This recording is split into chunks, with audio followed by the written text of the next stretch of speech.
Hello everyone, কেমন আছে সবাই? আজকে আমি শেয়ার করব তোমাদেরকে তোয়াচার 10 স্টেপ কোরিয়ান ফেশিয়াল, যেটা কিনা এর আগেও আমি শেয়ার করেছিলাম, কিন্তু এর আগে যখন আমি শেয়ার করেছিলাম সেটা ছিল হাতে ফেশিয়াল। আর আজকে কিন্তু এই ফেশিয়ালটাই আমি হাইড্রা মেশিন দিয়ে করব। তো দেখো এখানে ক্লায়েন্ট এসেছে, আর ক্লায়েন্টের ফেসটাকে এখন আমি ভালো করে ক্লিনজিং করে নেব তোয়াচার যে ক্লিনজিং আছে সেই ক্লিনজার দিয়ে। তো দেখো এখানে আমি ক্লাস করাচ্ছিলাম, তো স্টুডেন্টদেরকে গাইড করছিলাম, আর এরপর আমি সাকশন দিয়ে স্কিন থেকে ভালো করে নোংরাগুলোকে সাকশন করে নেব, মানে টেনে নেব। এতে কিন্তু স্কিনটা ভালো করে এক্সফোলিয়েট হয়, আর স্কিনের ভেতর থেকে, পোর্সের ভেতর থেকে নোংরা ডেড সেলস যা আছে সব ক্লিন হয়ে যায়।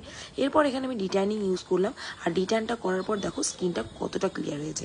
তোয়াচার যে ডিট্যানিংটা রয়েছে এটা কিন্তু স্কিনকে ইনস্ট্যান্ট ট্যান ক্লিয়ার করে। তো যাদের ফেসে খুব ট্যান রয়েছে তারা কিন্তু তোয়াচার এই ফেশিয়ালটা চোখ বন্ধ করে করতেই পারো। তো দেখো এরপর এখানে আমাদের হাইড্রেটিং সিরাম ছিল, সেটা ইউজ করা হয়ে গেছে। আর এরপর এখন আমি আল্ট্রাসনিক ইউজ করছি।